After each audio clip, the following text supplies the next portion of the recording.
इस संसारिक रूपी नैहर को छोड़, संसारिक में तो अपने ससुराल को छोड़कर ऐसे जीव के लिए संसार नैहर है। और जहां ये जीव जाता है, जिस परमात्मा में जाकर ये आत्मा विलोम कर जाती है, वो ससुराल है।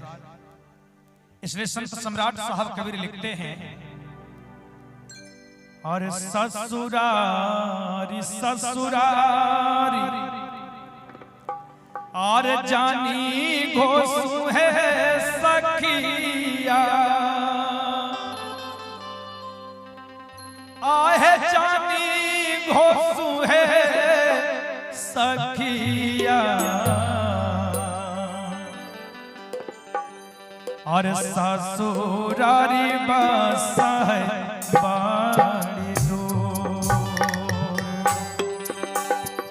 ससुरारी ससुरारी जानी घोसू है सखिया, जानी घोसू है सखिया, ससुरारी बसा है बाड़ी दूर, ससुरारी बसा है बाड़ी दूर।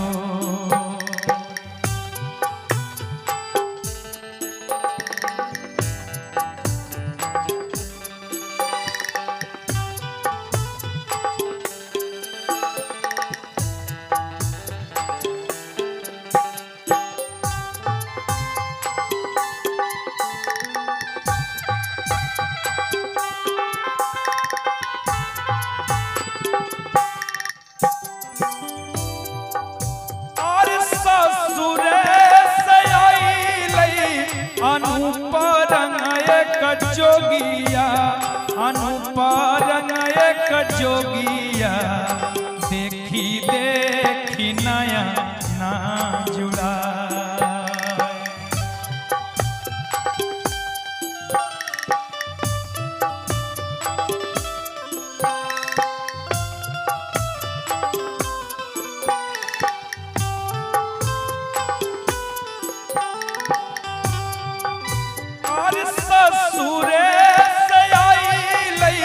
अनुपरंग एक जोगिया, अनुपरंग एक जोगिया, देखी देखी नया ना जुड़ा, एक मान करई मोरा जोगी संग है जाईती, जोगी संग है जाईती, तेजी देती कुल परिवार, तेजी देती कुल परिवार।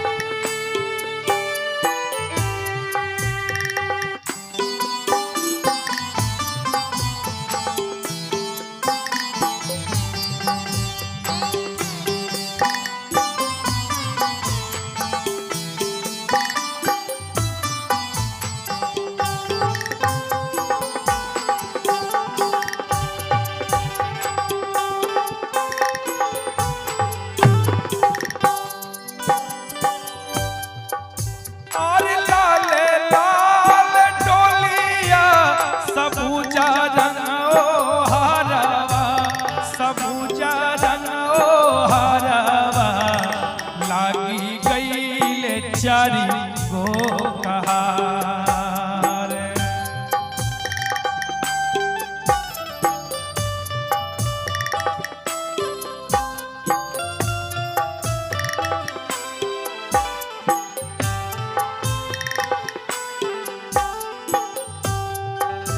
अरे लाल लाल डोलिया सबूजा रंग ओ हरवा, सबूजा लागी गई चारी गो कहा, मिली ले हो संग के सहेलिया, संग के सहेलिया, अब की मिलन बाड़ी दो, अब की मिलन बड़ी दूर।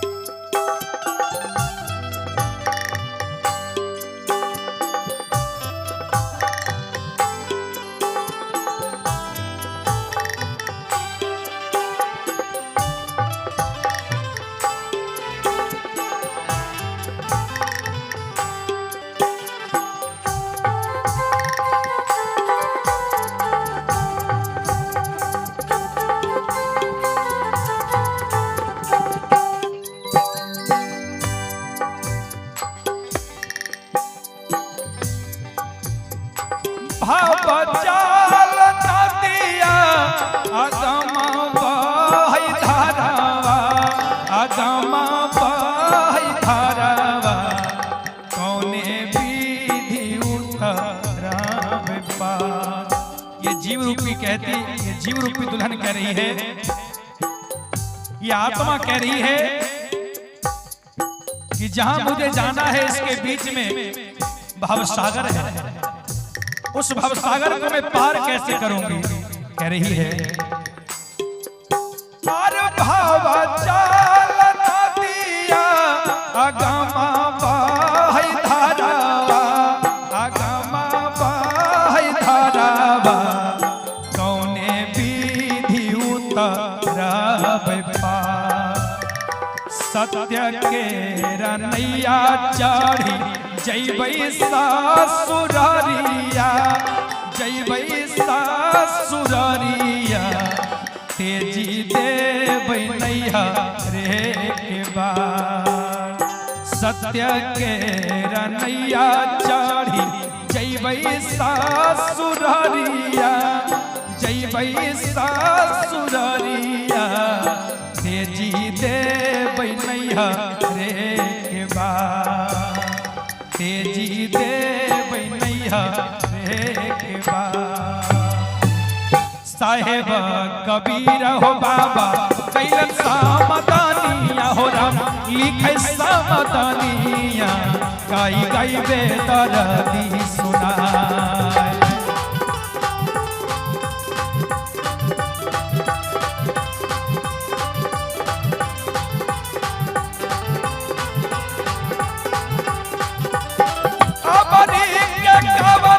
बहुरी नाही आवाना, बहुरी नाही आवाना, मेरो ना मानुष अवतार।